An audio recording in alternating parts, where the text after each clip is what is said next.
Welcome to Uncommon Courtesy. We give you the courtesy of conversation. That's uncommonly spoke of. I'm D-Mac. I'm Wesley. And this is the show. How you doing, Senor Wesley? I'm good, man. How about yourself? I'm good, man. I'm good. You know, a little hiatus. My bad, we can't take vacations because the news don't wait for nobody, so that's on me.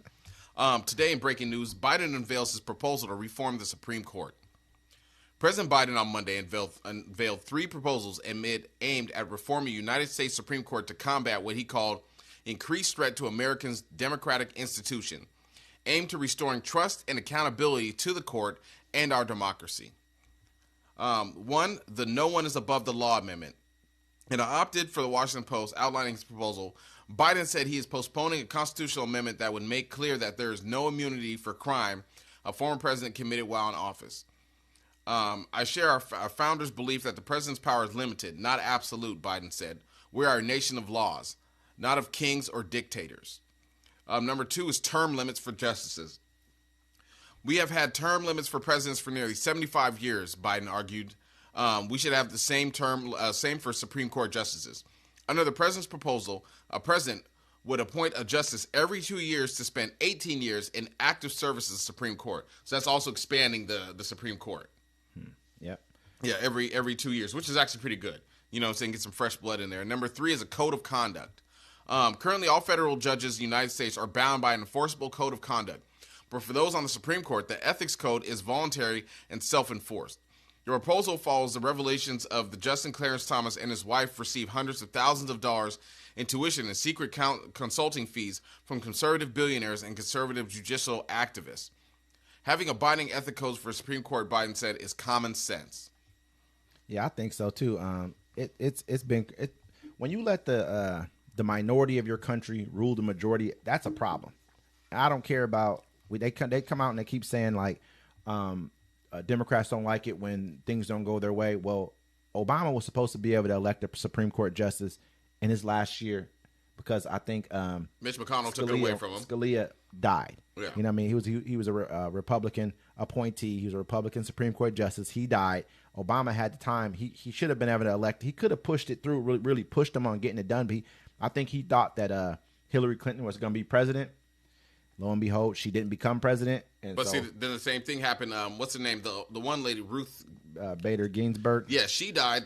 She died, and they had the same. It was the same thing with Republicans. And we're like, oh, let's wait for the election. They said nope, and they pushed it right through. I mean, but I mean, how I really feel about it, it's even bigger than just Democrat and Republican. This is really like people say stuff like the deep state, whatever they want to call it.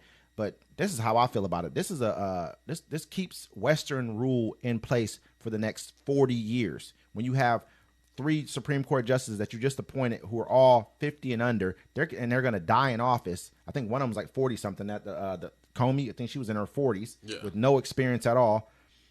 She can stay in there until she's 80 or 90. Ginsburg died in her 90s. I mean, they thought she was dead before they even told us. Yeah, Ginsburg was a racist, anyways. I don't know much about her. No, they had some stuff they had to take out of her quote talking about George Floyd and whatnot. Like, I mean, but it's neither here nor there. I believe it. Yeah, I mean, I do believe it. I mean, most of them probably were. You got to remember the country that we live in. Just because you're a Democrat doesn't mean that doesn't abstain you from being against certain nationalities and whatever else. I think that this country, that's what I'm saying. This whole entire Supreme Court's been set up to keep one rule in place for the next 40 years, no matter if that population is no longer the lead population in this country or not. Or if their policies aren't even good ones. Like, people don't even believe in their policies. That's why they're trying to do Project 2025 to make it authoritarian, because no one would vote on their policies. They're arcane, they're old, and so now you're ruled by these four people.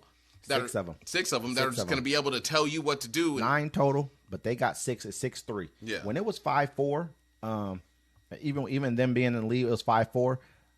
Roberts was a moderate. He was a moderate on the bench. He was really young when he got appointed Chief Justice. He shouldn't have been appointed Chief Justice. Yeah. I think that Bush, the second Bush, put him in place. He was like 40 something years old or 50 or really, really young Chief Justice. He's the one, basic Chief Justice, the one who governs over the Supreme Court. He put him in place. And then when they had they heard Obamacare, he's the one who decided that he went along with the Democrats, with the democratically appointed Supreme Court justices. So I mean, he was kind of a moderate, but now he's no longer a moderate. He's like, he understands this. They call him it the Thomas Court now, because they normally name it after the Supreme Court justice. They'll say like it's the Roberts Court, but right now they're calling it the Thomas Court because he has that strong right wing. He's been there longer than anyone else. So right now they're saying they got a chance to change it, but I'm not sure the route they're going to take to get it done. I mean, he might as well just do it like, make it official, his own. He should just do it himself. Like, why even go through the proper channels? That's what's wrong with Democrats. They try to play by the rules while the other side just like, we're going to be sneaky, cheat, and do how we want to do it, and there's nothing you're going to do about it. It's pathetic. I mean, everything should have term limits. I mean, congressmen, senators, if the president has term limits, everything should have term limits. I don't think, especially a Supreme Court justice, but I mean, this all goes back to the election 2016 with Hillary Clinton. You had your chance. Elections have consequences. Just like you're doing now with Kamala Harris, you're trying to make all these excuses and all this stuff. You did that for Hillary. And how did that work out for everybody?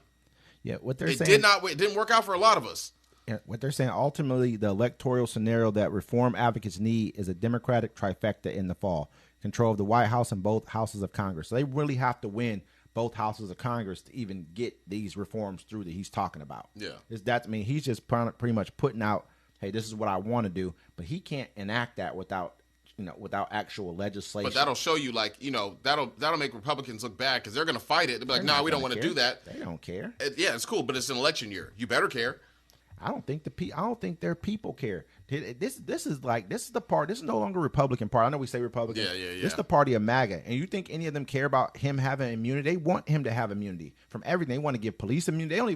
They don't care because they know that these Donald things Trump are came out not and going said to that. affect them. Yeah, he wants to give police immunity. He lost the black vote right there. I mean, but did he? I mean, I hope he lost a good percentage of it. That's what I would look at. People who understand, they've been talking about it a lot. You got a lot of people on the internet talking about. And, and I'm not going to let none of his people try to wiggle out, this is what he said, unless he comes out and say it, that's what he said. We're not doing this like last time. I know.